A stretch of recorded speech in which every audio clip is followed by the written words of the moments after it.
Si ustedes han visto, yo me imagino que diariamente El Gordo y la Flaca, saben que cada vez que aparece esta mujer que tengo enfrente, que ustedes se van a dar cuenta, nuestro Raúl de Molina siempre dice, fue la Miss Universo, fue Miss Mundo, una de las mujeres más lindas de Venezuela y del mundo, y de verdad que lo es, porque nuestra querida Daniela Di Giacomo es una niña espectacular, pero además no solamente tienes un físico divino, sino que es muy buena gente, es muy chévere, como dice ella, venezolana, y estoy feliz de poderte entrevistar, Dani. Qué chévere, qué honor. Yo he visto mucho tus entrevistas, tengo un poco de miedo, no sé, porque yo sé que todo el mundo llora y lo que no quiere contar la gente lo termina contando, pero bueno, es el momento, vine con toda la mejor disposición y feliz de estar aquí contigo. ¿Cómo estás?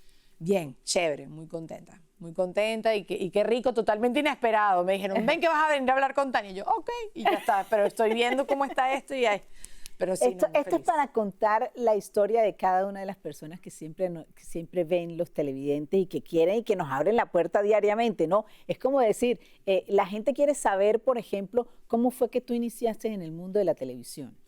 ¿Cómo empecé? Lo primerito que empecé haciendo fue en Venezuela, me metí en unos cursos de modelaje que yo quería aprender a maquillarme sola, porque yo toda la vida lo que he sido es tacaña, entonces yo quiero hacerme todas las cosas yo sola, y mi mamá me metió con varias amiguitas, y de ahí brinqué a hacer comerciales. De comerciales empecé a hacer modelaje, de modelaje brinqué al Miss Venezuela, y del Miss Venezuela recuerdo que tenía que participar en mi concurso internacional y tenía que al mismo tiempo hacer pasantías. Entonces me dieron una oportunidad dentro de Venevisión, que era el canal que transmitía el Miss Venezuela allá, y hice una pasantía y estando allí hice un casting y quedé. Fue el peor casting de toda mi vida, ¿Por qué? Pero quedé.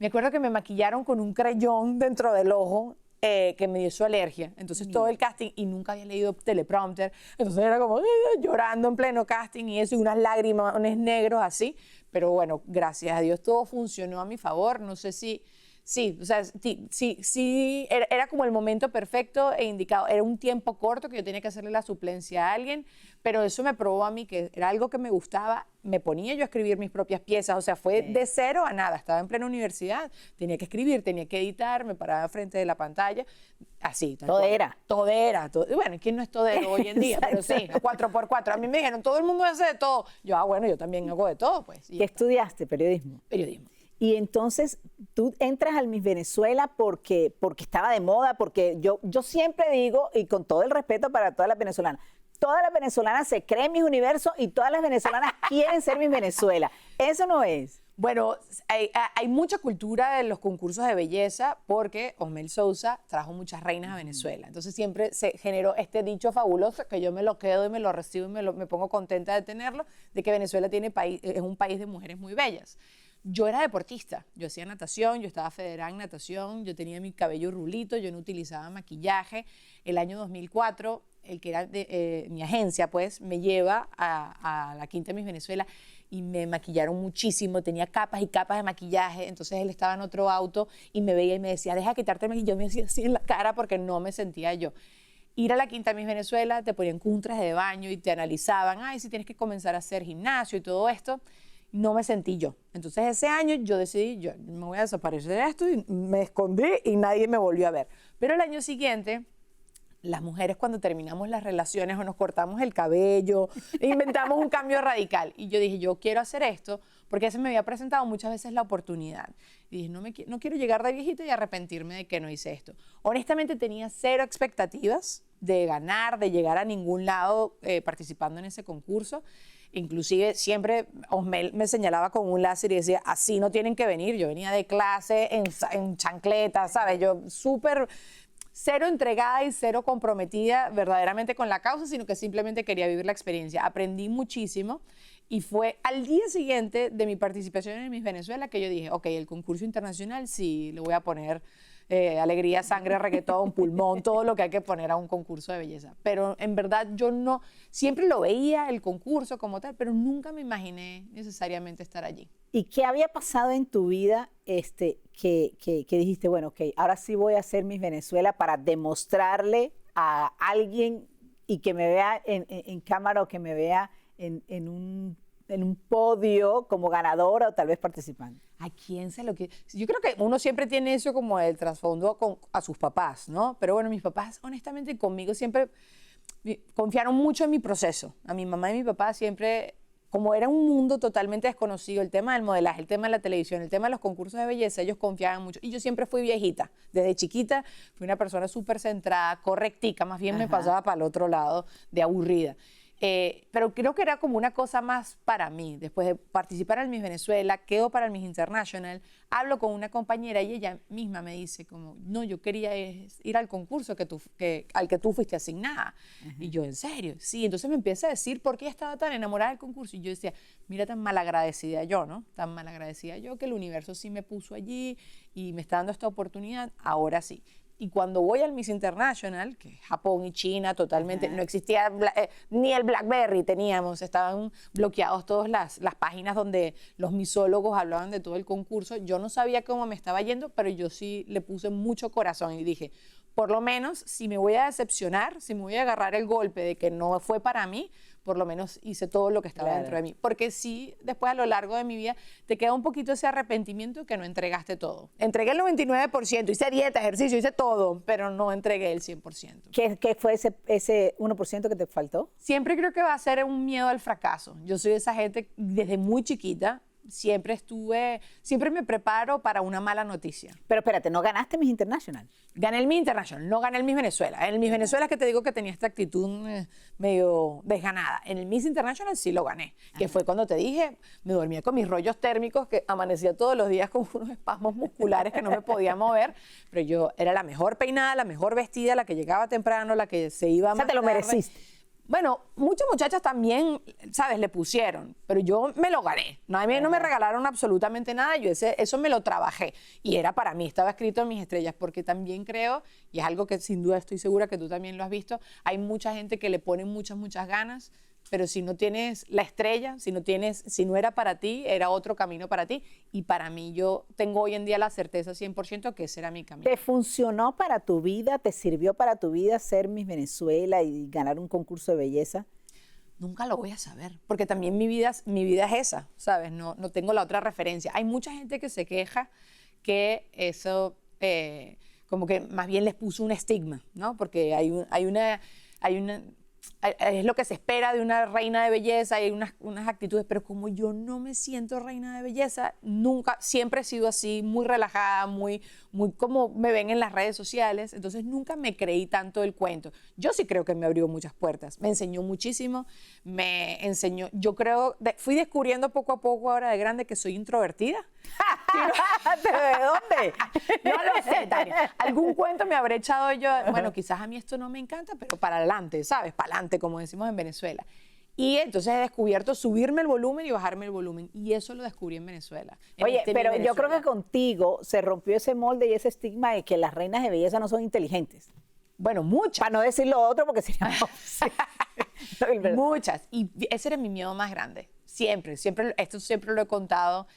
Yo decía, a mí no me importa que me vean gorda, peluda, fea, nanita, lo que tú quieras, pero que piensen que yo soy burra. Aparte, yo soy el estereotipo andante de lo que se dice que es una mujer tonta, que trabaja en televisión, una rubia tonta, una miss, todo.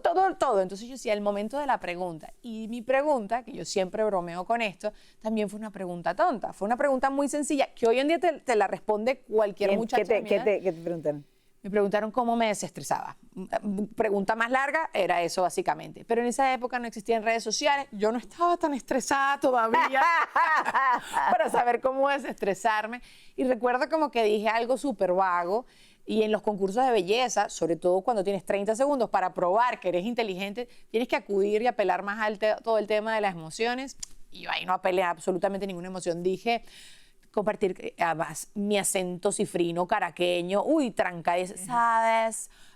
Tú compartir con tus amigos, con tu familia, desconectarte de los problemas y casi digo X. ¿Sabes cuando uno dice, sabes, X? Y casi, pero dije X y me frené, pero todo el mundo sabe que dije X y ya está. Pero ese era mi miedo más grande. Y recuerdo que cuando me estaban leyendo la pregunta, Daniel Sarcos, yo ya dije, ya aquí yo no, esto no es para mí. No gané. Porque no me dio chance en ese segundo de yo pensar algo que pudiera ser trascendental para responder eso.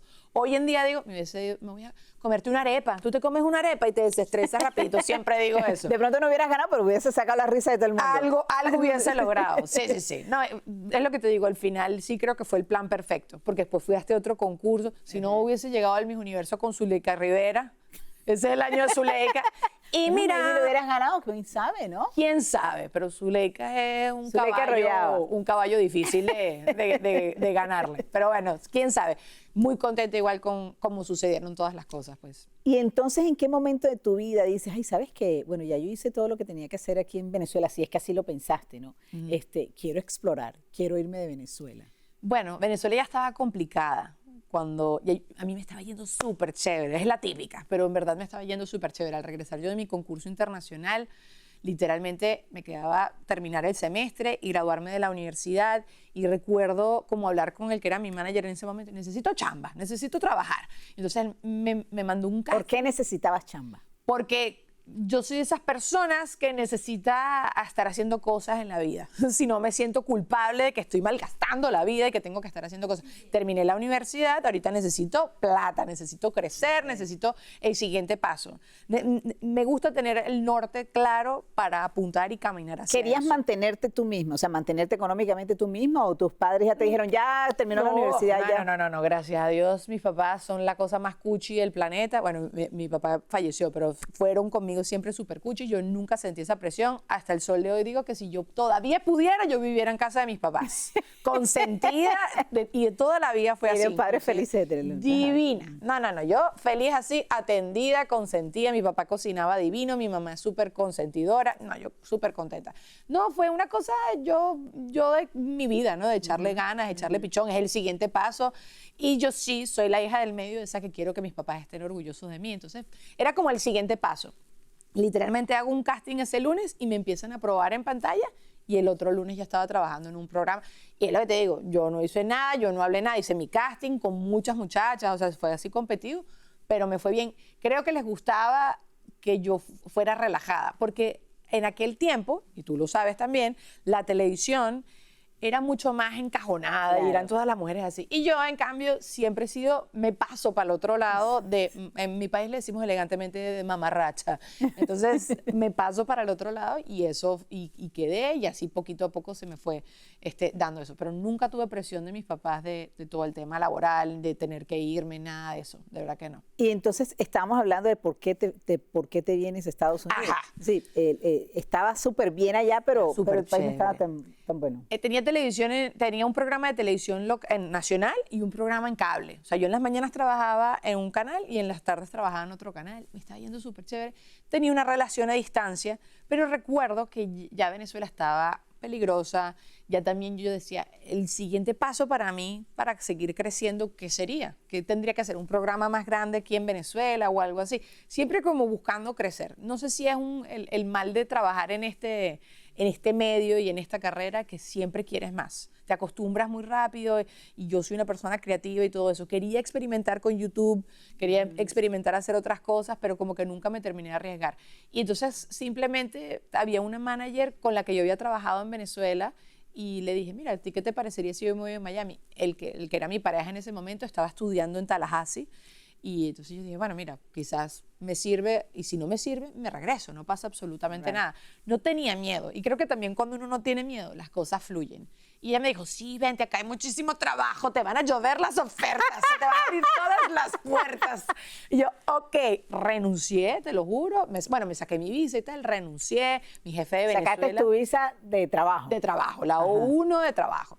Y mi jefe de Venezuela me dijo, no, pero ¿cómo te vas a ir? Ella está súper difícil. Me metió miedo, pero yo dije, ay, yo puedo con todo. Yo voy a ser la, no sé, Erika de la Vega, la Lili Estefan de la nueva generación, que no me llevo mucho con Lili, Lili no me lleva tanto, pero bueno, la generación de unos añitos menos. Ajá. O sea, como que yo pensé, si ellas pudieron, yo también voy a poder, y tenía como mucha hambre y muchas ganas. Pero bueno, después el cuento fue otro. ¿Cuál fue? O sea, llegaste aquí, ¿qué pasó? Llegaste aquí, algo pasó con el hombre de Tallahassee. Seguimos juntos, esa relación, yo soy de relaciones largas, todas mis relaciones, tuve que sí, 4 novios en mi vida y todos fueron de 4 años de noviazgo. Pero no, seguí mi relación, él seguía a distancia, venía los fines de semana, yo lo visitaba los fines de semana, pero ese primer año es duro, es súper duro y más te empiezas a dudar de por qué terminaste tomando esta decisión. ¿Quién te manda? ¿Quién te manda si tú estabas tan contenta ya? Dudé muchísimo. Nunca, para que tú veas, pensé en regresar. ¿Qué año fue? En los años 1600, no me acuerdo. Creo que era como el 2009, 2010. Ajá. Yo perdí la cuenta porque también tomé una decisión de irme desprendiendo un poquito. Porque a raíz de toda la situación política y todo lo que sucede en Venezuela, yo siempre tenía como una uñita, ¿sabes? Una patica allá. Y sí creo que para tú terminar de entregarte a todo el proceso de inmigración y de verdad hacer una nueva vida en cualquier lugar donde tú estés, tienes que soltar un poquito. ¿Llegaste dónde llegaste, Dani? Mis abuelos tenían aquí una casa lejísimo, chiquitica, como una casa así de vacaciones, donde se quedaba toda la familia y también me quedaba yo allí. Y de allá me venía, era Miramar, y entonces hacía todos los castings. Gracias a Dios, mi jefe de Venezuela me seguía dando oportunidades para cubrir cosas acá. Y así poquito a poco, durante como ese año, hice una que otra cosa, pero no me quedaba todo el tiempo encerrada en mi casa. Eso sí, para mí, creo que fue como bastante fuerte, pero creo que le pasa a todo el mundo, porque estaba bastante sola acá. No era una época donde todavía había llegado tanto venezolano, o quizás yo no conocía tantas personas. Entonces, las 3 personas que conocía me quedaban como a 1 hora de manejo. Daniela, vamos a tomarnos un café. Yo, ¡ay! Con lo caro que era la gasolina, ¿sabes? Como claro. Que todo eso, pero sí lo hacía. Y hubo días que, no te digo que me deprimí, pero sí habían días como que yo decía, ay, ¿para qué yo me voy a levantar? ¿Para qué me voy a bañar? Si nadie me va a oler. Entonces me quedaba y no hacía nada. Pero no terminé de arrancar el canal de YouTube en aquel momento, que era algo que yo quería hacer. No terminé de hacer nada y sí creo que estaba como deprimida, pero creo que no estaba diagnosticada. No estaba como en una suma de depresión, pero estaba como muy triste, muy triste. ¿Y te levantabas, no querías bañarte, no querías, no tenías muchos amigos? Es decir, ¿qué había pasado con el chico de Tallahassee? Estaba lejos, entonces, sí, o sea, tú hablas por teléfono, ya sí existía BlackBerry, sí existían teléfonos un poco más inteligentes, entonces tenías un poquito más de conexión, pero tampoco tú quieres transmitirle a nadie, es un temita de orgullo, ¿no? Claro. Que no estás feliz, no quieres transmitirle a nadie, hay un tema de positivismo tóxico, tú dices, bueno, pero mira, te estás yendo a un sitio, llegaste en un lugar, o sea, no quería quejarme por tonterías, porque esa al final es la verdad. Además, yo vengo de un país donde las cosas son muy difíciles, donde la gente allá no tiene que comer, yo me voy a poner a quejar, estoy muy sola, ¿sabes? Me parecía muy irónico. Pero cada quien tiene su batallita. Exacto, su batalla. Y sí. Pero entonces, ¿en qué momento se te abre la puerta de Gorda y Flaca, de Univisión? Yo me acuerdo que tú y yo estuvimos en una época en Sal y Pimienta, ¿te acuerdas? En Sal y Pimienta, sí. Mira, yo he tenido muchos hados padrinos y hadas madrinas a lo largo de mi vida. El primer trabajito que me salió fue una cosa online de hacer press junkets y me encantó, además era en inglés y fabuloso. Pero en uno de esos trabajitos, yo cubriendo alfombras para Yahoo, me consigo a Rodner Figueroa. Y entrevisto a Rodner, porque Rodner es venezolano y entonces esto era puro contenido como para Venezuela. Y Rodner me dice, ¿qué haces tú allí? Entonces yo le digo, bueno, trabajando y tal, no sé qué. Tú no tienes que estar aquí y tal. Y entonces intercambiamos información. Rodner me empieza a invitar al Fashionómetro, que era el show que hacía él para criticar moda en YouTube. Estaba Maggie Jiménez, Rodner, a veces estaba Alejandra, como que siempre turnaban a la gente. Y surge la oportunidad de hacer el casting en Sal y Pimienta, que fue un casting que se terminó convirtiendo como en 6 meses, yo ahí probándome, porque creo que estaban buscando a alguien, pero yo siento todavía que yo no soy muy al perfil de Sal y Pimienta. Creo que como que los perfiles estaban muy marcados. Pasa creo que es como un año. Y no sé si fue por la misma Laura que está por ahí o quién fue que me manda a hacer la prueba como de la fashionista de Gordo y Flaca. Yo, fashionista, eso, porque como hacía el fashionómetro, creo que fue que cayó así. Yo soy periodista y estudié cuando me mudé para acá asesoría de imagen. Entonces me gusta el tema de la ropa y la moda y todo eso. Y todo como que fue encajando así poco a poco y ahí quedé, estuve un tiempote largo ahí con Raúl y con Lili, después hice un break cuando estuvo yo María aquí en el show y después volví. Y el hijo, y como dices, el hijo pródigo siempre vuelve a casa. Espero. En ese interín de todas estas cosas y estas maravillas profesionales que tú hiciste, una vez yo me acuerdo que me encuentro contigo en en un Miami Fashion Week y tú me dices, te presento a mi esposo. Y yo, ¿cómo así que tu esposo? O sea, ¿de dónde es esto? O sea, ¿en qué momento te casaste? ¿En qué momento esto? ¿En qué momento pasó todo? O sea, eso tú lo tenías bien guardado, Dani. Y yo creo que todavía, porque tú no eres muy de exponer a tu ex. A mi esposo. A tu futuro ex esposo. Es él que no le gusta. O sea, sí le gusta y le encanta todo esto, pero como yo tengo mi canal de YouTube, yo tengo mis redes y yo comparto hasta mi tipo de sangre, mi esposo dice, hay que resguardar un poquito la relación. Y él me ha ayudado mucho también a aprender a protegerme. Yo no sé si es algo bueno o es algo negativo, yo digo absolutamente todo. Y pienso que todas las personas son buenas. Y bueno, me ha salido el tiro por la culata en varias oportunidades y él me ha enseñado a ser un poquito más privada con cosas, pues como a guardarlo un poquito. A Juan Ernesto yo lo conozco, termino con ese novio de Tallahassee, paso un tiempo, un periodo de soltería y empiezo a decirle que sí. Tengo una amiga que me dice, empieza a salir con gente, ¿sabes? Como que quítate el band-aid, la curita. Ay, pero eso fue horrible. No besé, porque yo también soy bastante complicada, pero salí con mucho sapo. ¿Sabes? Y yo, ay, que no me interesa nada. Fue la época entonces que decidí congelar los óvulos, que esto es algo que yo lo he contado abiertamente. Fue la época como que yo me rendí. No tenía ni 30 años. O sea, como que no voy a seguir como en una búsqueda ni nada. Si eso llega, llegue. Si no llegó, está todo bien. Y fue entonces cuando conozco a mi esposo. Pero a mi esposo lo conozco, él de pasada por acá. Entonces, al año siguiente nos reencontramos en Venezuela y a mí, como me gusta ser masoquista, empiezo otra vez una relación a distancia. Entonces, por eso puede ser que no se veía tanto, porque era una cosa a distancia. Estuvimos 2 años a distancia. Decidimos casarnos, que aquí casi me ahorcan, porque yo no le avisé a nadie. Exacto. Pero claro, porque nosotros queríamos casarnos por el civil tranqui y después hacer como una boda, porque al final uno lo que más comparte es la ceremonia eclesiástica. Pero al casarnos nosotros nos casamos en mayo, mi papá luego fallece en diciembre, su mamá luego fallece ese enero, y entonces hasta el sol de hoy no estamos viviendo en pecado, como me dice mi abuela. Se han casado civilmente, por lo menos, no están tan en pecado. Sí. Y tú y yo lo hemos conversado muchas veces, como muchas cosas que conversamos, y es el tema de los hijos. No sé, a veces yo te comento las cosas que yo tuve que pasar para poder llegar a tener a Bruno. Y es un tema que a ti te llega en el corazón también, ¿no? Sí. O sea, tú quieres ser mamá. La maternidad es algo que está impreso en tu vida desde que naciste, ¿no? ¿Qué tú crees que ha faltado para que la vida te dé el bebé? No ha faltado nada, ha sido como un cúmulo de situaciones y de circunstancias. Mi esposo me dijo, no, vamos a esperar, después vino la pandemia. Sabes, como que han pasado varias cositas y sin quererlo he postergado. Creo que me he tranquilizado mucho que tengo mi plan B con mis óvulos ahí congelados y todo eso. Pero no ha pasado nada, va a pasar. Creo que yo convencerme y estar yo tranquila de que sea como sea, yo voy a ser mamá. Hay muchas cosas que yo no tengo claras en esta vida, pero yo voy a ser mamá. Ya sea de forma biológica, ya sea que voy a adoptar, ya sea que me voy a robar a Bruno, cualquier cosa va a pasar. Pero yo sé que yo voy a ser mamá. Y creo que eso a mí me ha dado una tranquilidad y yo sé que yo estoy cortada para eso.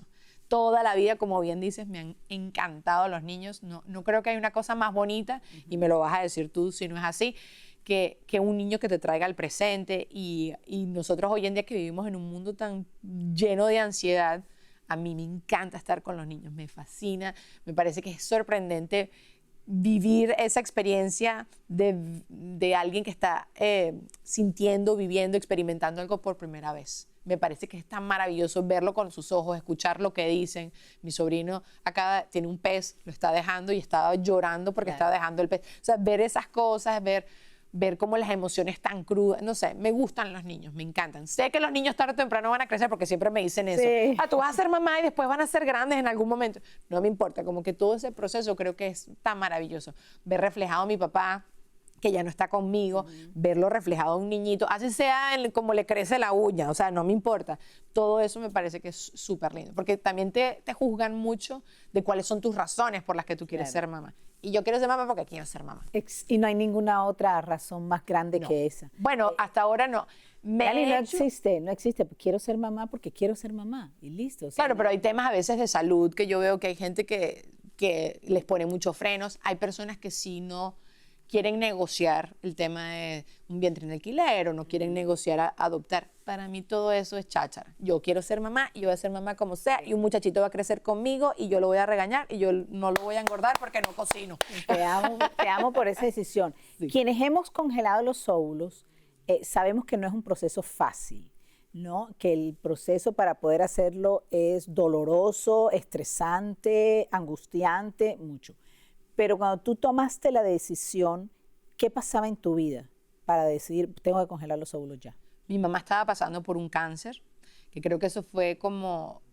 Una amiga como que empezó a hablar de eso. Y yo dije, se lo pregunté a mi doctor. Yo estaba jovencita, tenía 30 años. Que esa edad es cuando empieza a todo decaer en nosotras, por lo menos a nivel de fertilidad. Y se lo pregunté a mi doctor me dijo, no le veo ningún problema. No le vi problema porque en Venezuela en aquel momento era súper económico. Mis 17 óvulos están en Venezuela, son huevitos nada más, no son embriones, están allá en Venezuela.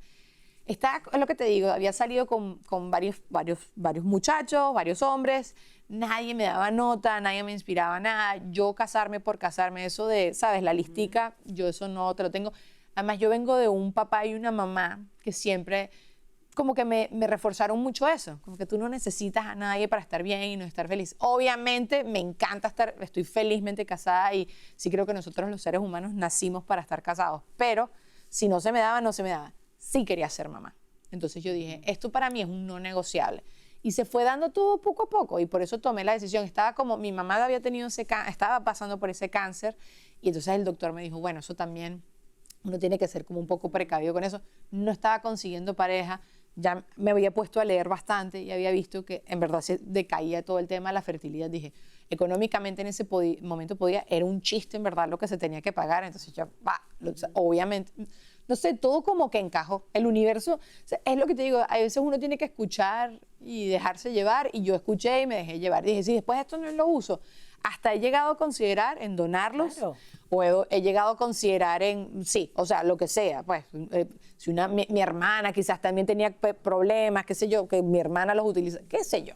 Amigos míos, tengo muchos amigos gays, quizás ya me los han pedido varios, déjame ver si no los necesito. Hoy día, ¿por qué no has, y con todo respeto te lo pregunto porque sé que lo podrías compartir, ¿por qué no has podido quedar embarazada hoy?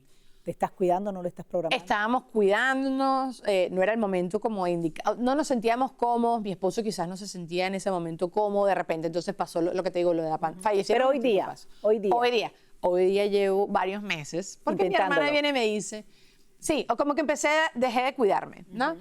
Y entonces no estaba pasando nada, pero tampoco quería ponerme loca, porque sabes cómo somos las mujeres, sí, y los doctores también te dicen que no te obsesiones. Y mi hermana viene y me dice, ¿por qué no empiezas a ver que esté todo bien? Porque yo me había hecho el examen de las hormonas y estaba todo súper chévere, bla, bla, bla. Efectivamente, en enero vienen y me hacen no me hagas decir el nombre del examen, pero el que te soplan las trompas de falopio a ver si están... Y las tenía chévere, pero vienen y me dicen, tienes una masa. Entonces yo ahí acostada, yo tengo cáncer, ya me voy a morir, aquí fue, esto fue. Porque cuando alguien te dice sí, y los doctores acá, además fui sola, el doctor era americano. Cuando me dicen eso, yo recuerdo que no podía ni avisarle a mi mamá ni a mi esposo de que estaba todo bien. O sea, como que no quería hablar con nadie. Me fui al carro, me puse a llorar, me tranquilicé. Eso fue un viernes. No había ningún doctor para que me viera por lo menos las imágenes, para que me dijeran algo. Ha sido uno de los peores fines de semana de mi vida. Después el lunes finalmente me dijeron que tenía fibromas o quistes o no sé qué, que eso era una tontería. Entonces ahorita recientemente me tuve que operar para quitarme todo eso. Tenía un racimo básicamente de uvas tapándome absolutamente todo. A mí también me descubrieron ahorita que tengo una situación con la sangre que no coagulo lo suficientemente rápido, entonces tuvo que ser en hospital porque normalmente no tenía que ser en hospital. Sí. Pero todas estas cosas uno piensa con el tema de la fertilidad, que tú dices, bueno, en el momento que yo decida quedo embarazada y ya está. Pero yo nunca había considerado todo esto, nunca había considerado que para tú simplemente operarte te tardas 2, 3 meses, nada más cuadrando al médico, a la clínica, que no sé qué, que los exámenes. Entonces, bueno, ha sido una cuestión de aprendizaje, pero eso está pasando, o sea, va a pasar, yo voy a ser mamá y van a ser otro bebé gordo y flaca aquí. Eso va a ser una maravilla. Sí. Dani, yo sé que tú vas a ser la mejor mamá del mundo, porque cuando uno tiene ese deseo tan grande es que lo traduce completamente. Yo quiero pronto un amiguito o una amiguita para Bruno, porque para Bruno tiene que tener. Dani, ¿alguna cosa que tú le quieres decir a tu audiencia, a la gente que te ve siempre en El Gordo y la Flaca, que tú dices, yo quiero que la gente de Gordo y Flaca sepa esto de Daniela? No sé, que nada más tengo 3 minutos para que me conozcan. No sé, sí, que los quiero mucho, que es demasiado bonito para mí como periodista, y eso también tú lo sabes, el experimento que es Gordo y Flaca, que un show tenga tanto tiempo vigente en televisión, que se siga reinventando y todo eso, para mí es increíble a nivel periodístico, pero que la gente tenga como una fidelidad y un amor tanto por el show. Y creo que como que se enamoran. Obviamente te enamoras de las noticias y de todo lo que uno dice y todo lo que uno está contando, pero creo que están enamorados de las personas. Y ojalá la gente, bueno, que tú estás haciendo tu gran aporte con todas estas entrevistas, tuvieran el chance de conocer lo maravilloso que es la gente que ustedes ven en pantalla y lo maravilloso que es la gente que trabaja detrás de pantalla. ¿Tú te acuerdas cuando ibas al colegio como de adolescente que ibas contento porque ibas a ver a tus amigos y todo eso? Eso es esto es un recreo. De mí, yo creo que me encantaría que me conocieran más, que tuviéramos más chance de tener conversaciones así, no solo de mi vida, sino de absolutamente todo, porque tengo demasiadas opiniones. Más bien tengo demasiadas opiniones y me meto en problemas. Pero bueno, no sé, creo que la gente poco a poco me ha ido conociendo en Gordo y Flaca. Al principio, todo el tema de mis muecas. Eso te iba a decir, ¿siempre has sido así de muequera? Sí, y me dijo un comediante que eso es mi vergüenza. Que como yo no quiero que tú veas mi verdadero ser, entonces que yo hago todas estas cosas para que tú te distraigas. Y desde muy pequeña también tengo todos estos estigmas tontos, porque nuevamente positivismo tóxico, de no quiero ser la tonta. Entonces no quiero ser la tonta, tengo que tener algo. Yo sé que la belleza se va, yo sé que todas esas cosas no van a existir, tengo que hacer algo más. Entonces empecé a desarrollar el chistecito y la comedia. Y a mí me encanta echar broma, me encanta hacer reír. Y tú me dices, ¿cuál es tu misión en esta vida? Reírme y hacer reír. Eso lo descubrí y tal. Y eso es lo que me gustaría yo, tener más espacio y que la gente conozca más de esto. Porque en un principio creo que no he sido entendida tanto por nuestra audiencia. Esa mujer que siempre está haciendo unas caras y todo actuando. No soy así, soy así.